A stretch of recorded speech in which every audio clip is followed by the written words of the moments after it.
को बता दें कि मालदीव के राष्ट्रपति मोहम्मद मुइज़ू का भारत की राजकीय यात्रा पर नई दिल्ली पहुंचने पर कल उनका हार्दिक स्वागत किया गया। 6 से 10 अक्टूबर तक वो भारत की यात्रा पर हैं। कल डॉक्टर एस जयशंकर विदेश मंत्री से उनकी मुलाकात भी हुई है और साथ ही साथ भारत मालदीव के बीच लंबे समय से चली आ रही व्यापक द्विपक्षीय साझेदारी को और बढ़ा आना पड़ा इंडिया। और सोने पे सुहागा क्या है?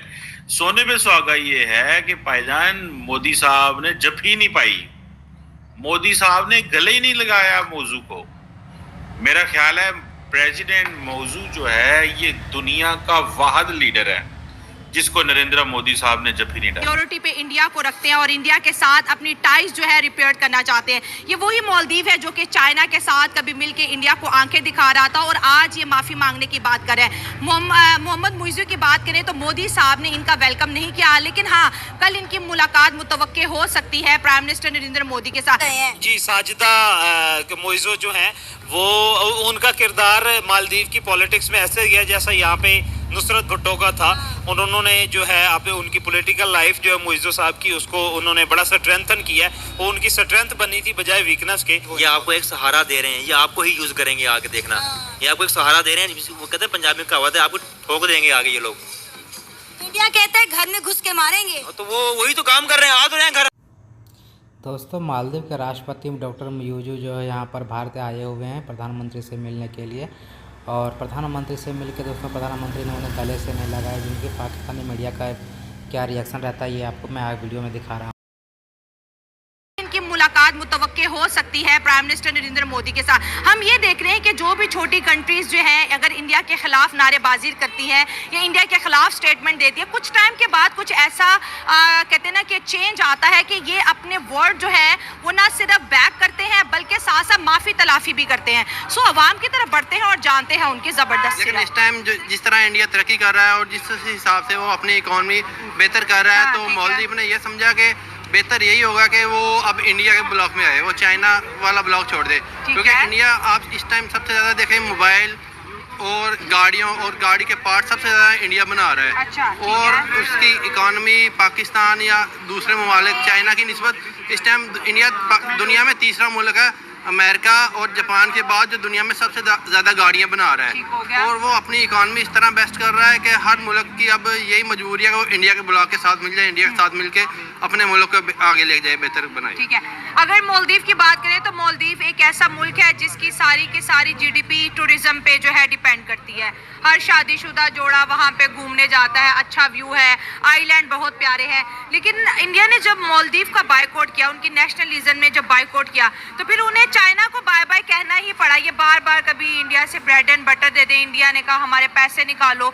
आज वो इंडियन एयरफोर्स के सिविलियन जहाज में आ रहे हैं, मतलब मालदीव के पास अपना जहाज तक नहीं है और बात एक बड़ी इकोनॉमी से टक्कर लेने की कर रहा था। बात वही है ना कि बाद में अफसोस होता है, पहले बात कर लेता है इंसान, बाद में उसे अफसोस होता है।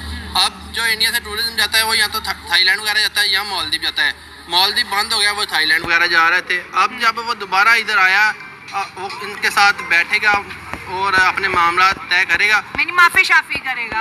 माफी होती है। और जब एक इंसान दूसरे मुल्क में जा रहा है वो माफी मांगने जा रहा है, माफी मांग लेगा और जाकर दोबारा वो टूरिज्म चलाएगा और उसकी इकॉनमी भी बेहतर होगी। जब वहाँ पे टूरिज्म जाएगा, वहाँ पे जाके वो शॉपिंग करेंगे, स्टे करेंगे, होटलिंग, सबसे इकोनॉमी बढ़ेगी। ठीक हो गया सर। अगर इकोनॉमी और पैसे की बात करें, क्या समझते हैं अगर पाकिस्तान की आवाम देखे और इंडिया की देखे तो ज्यादा किस आवाम की जेब में पैसा नजर आता है? पाकिस्तान में तो इस टाइम गरीब की रोटी नहीं पूरी हो रही है, आप पैसे की बात कर रहे हैं। इधर आपको ये देख लें हालात जो मार्केट के हैं, लोग खाना खाने से बैठे हुए हैं, मजबूर है।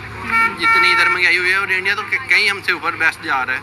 इंडिया के वहाँ सोने पे सुहागा क्या है?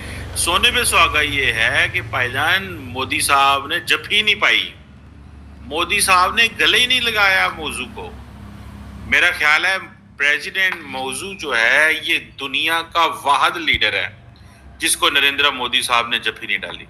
वरना बंदा 2.5 फुट दूर भी हो तो मोदी साहब उन्हें खींच के जफी पा लेते हैं, but he is the only man, he didn't hug him. ठीक है, और अब ये देखें कि एक तरफ इंडिया आउट कैंपेन चलाई मोदी साहब ने, अब वो आ गए मैं इस पे एक असेसमेंट करना चाहता हूं। मुझे ऐसे लगता है कि ये सारे की सारी जो चीज कोरियोग्राफ की गई है या जो प्लान की गई है, ये जयशंकर साहब का मॉडल है कि मौजू को करीब लेके आओ। ये उसका मॉडल है। देखिए, ही इज अ डिप्लोमेट। जो डिप्लोमेट होता है ना, डिप्लोमेसी के अलावा कुछ नहीं आता। आप किसी जनरल से बात करेंगे ना, वो जनरल जो है ना, उसे गोली बंदूक के अलावा कुछ समझ नहीं आती। वो उसी फ्रेमवर्क में हर मसले का हल देखता है। जब आप किसी डिप्लोमेट को देखते हैं तो वो उसी मसले में डिप्लोमेसी के जरिए मसले का हल चाहता है। जब आप किसी पॉलिटिशियन के पास जाते हैं तो नॉर्मली अगर एक पॉलिटिशियन एक मिलिट्री की माहौल में परवान चढ़ा हो तो वो भी हर चीज को सिक्योरिटी के लेंस से देखता है, लेकिन otherwise politicians want to understand and create वो कंसेंसस एंड पॉलिटिकल एटीट्यूड्स के लिए चीजें करने की कोशिश करते हैं। अब इंडिया जो है, अब मौजूद साहब को जफ्फी नहीं डाली, ठीक है जी,